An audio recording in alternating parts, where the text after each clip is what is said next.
We're back to Cougar Pods. I'm your host, Michael Dawes, and we're discussing with Mike Baugh, coordinator and instructor of natural gas transmission and distribution program at Barton, about the uniqueness and importance of his program.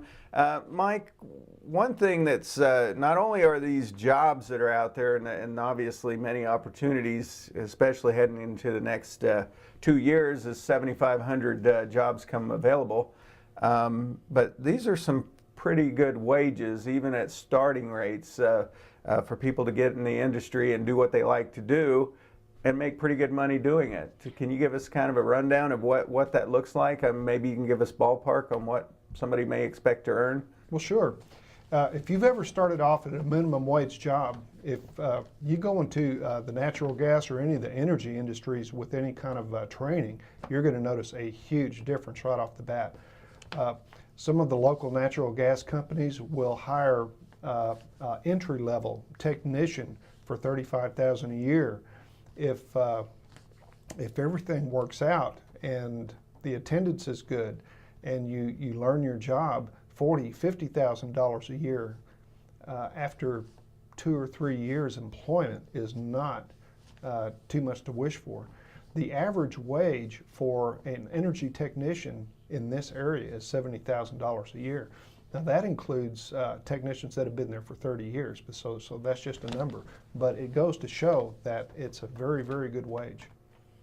And you know, one thing that strikes me in knowing a little bit about the program and being able to tour Northern Natural last year, there is just not one thing to do in this field. There's a variety of things, so you can really find something to match your interest and your skill set of what you may be really good at. Certainly, it's anything. If you like being a welder, if you like being an operator, if you like driving around in a truck and checking gauges, if you like working with computers, working in the control room, or being a heavy equipment operator, there's something available for everybody's work taste out there in that field. So that leads to my next question, which is, that's pretty much a broad brush of everything. How do you give these students that kind of experience in the classroom? I mean, what kinds of classes are they taking? I know there's a lot of chemistry and things involved that are you know, at the basis of that, but when you get technical as to what they're going to be required to do in the field, what kinds of classes are there that they have to take? The first thing we do is make sure you're up to speed in math. Math is very important. If you're plan on going into any kind of a technical field, make sure that your algebra is up to speed. But we don't stop there. We start off with business English as well. And then we move into electricity, AC circuits, DC circuits, all kinds of motor controls, programmable logic controller training, and advanced versions of those courses. In the second half, we round out the education to be pretty complete with chemistry, general computers, first aid, all different kinds of things. You really get a pretty good education with this program. I'm kind of wondering, because now I see why that is, that you can cross into other energy industries, because you've got a good basis down there of you know, it's good skills to already come in and know, and the employer doesn't have to spend a lot of time with you to get you up to speed. He knows you already know it. I'm just curious, are you starting to get people who are interested in this program that you're hearing from, not just in this immediate area but beyond? Because I mean, obviously it's unique and there's plenty of opportunity moving into the future. I think one student that we had as far away so far, it was about 2.5 hours away, and he would commute every day to class 2.5 hours one way. Now, we haven't had any out-of-state students yet, but I have talked to some as far away as California who found our website and were interested in the natural gas project. So we hope to get some out-of-state students pretty soon. Yeah, and given this discipline, it's not one that it makes it very easy. You can do things online. You've got to have face-to-face, and they've got to be involved in working the mechanics of things and learning to do it on the job, so to speak. So it's one thing where location is definitely the key. Well, it's hard to take our trenching and excavation course online.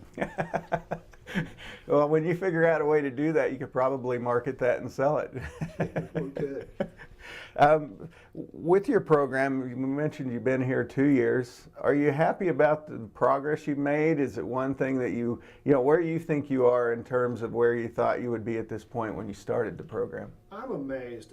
If you ever start a project of this scope and you really don't know what the turnout is going to be, when you see a successful turnout like we have now, and people calling every day and people coming over every day wanting to sign up 6 months or a year from now, it's pretty gratifying. Okay. And I want to let our listeners know, if you're interested in learning more about this information, you can actually get on our website, which is bartoncc.edu. If you want to talk to somebody, contact the college's Workforce Training Department, number 620-792-9255 or 866-813-2462, and they can provide you more information. Mike, when people call and they want to know a little bit about the program, I'm sure that happens quite often now as this becomes more and more popular, but how do you get them involved and how do you give them the information they need to have, and what's the rate of people that follow through and actually end up in the program? Well, the first thing we like to do is have them come take a tour. We want them to see what they're going to be involved in. We want them to see where they're going to spend 40 hours a week, because that's how much they're going to be in class. We like to have a face-to-face, shake hands, get an idea of the background, see if it's going to be a good fit. Wouldn't want to steer anyone down the wrong road, so we tell it like it is and hope for the best. Okay. Well, you've done an amazing job so far. We're glad you came on the show today to talk a little more about this program. And with that, this is Michael Dawes saying so long for Cougar Paws.